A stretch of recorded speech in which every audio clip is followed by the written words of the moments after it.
If you manage multiple Google Ads accounts, there will come a time when you're dealing with a client that has a foreign currency and you're not quite familiar with that currency, but you need to see the return on ad spend. And the easiest way to see return on ad spend in your currency is to create a custom column. So that's what we're going to do today. So let's say, for example, you typed in Google the current exchange rate for the currency. So let's say we've got Australian dollars and we want to see how much it is in US dollars. For every dollar spent in Australian, it's 0.66 cents to United States dollars. So we'll keep this figure for now, and then we'll go back over to Google Ads, click on the columns area, click on the pencil icon, and then scroll down until you get custom columns and create a new one. What you want to do is say something like ROAS and then parentheses US dollars, right? And then in the formula area, all you do is left parentheses, and then you can type in conversion and then find conversion value. And then you're going to times, so multiply by the number we saw here. So we can copy that if you want. Type in 0.66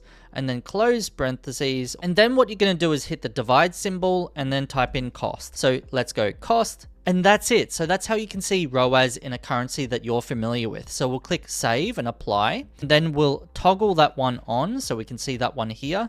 And we're just going to cross check that that is actually working for us. So what we'll do is we'll scroll to the right side. And we can see in Australian dollars, it's 2.53, right? That's the return on ad spend.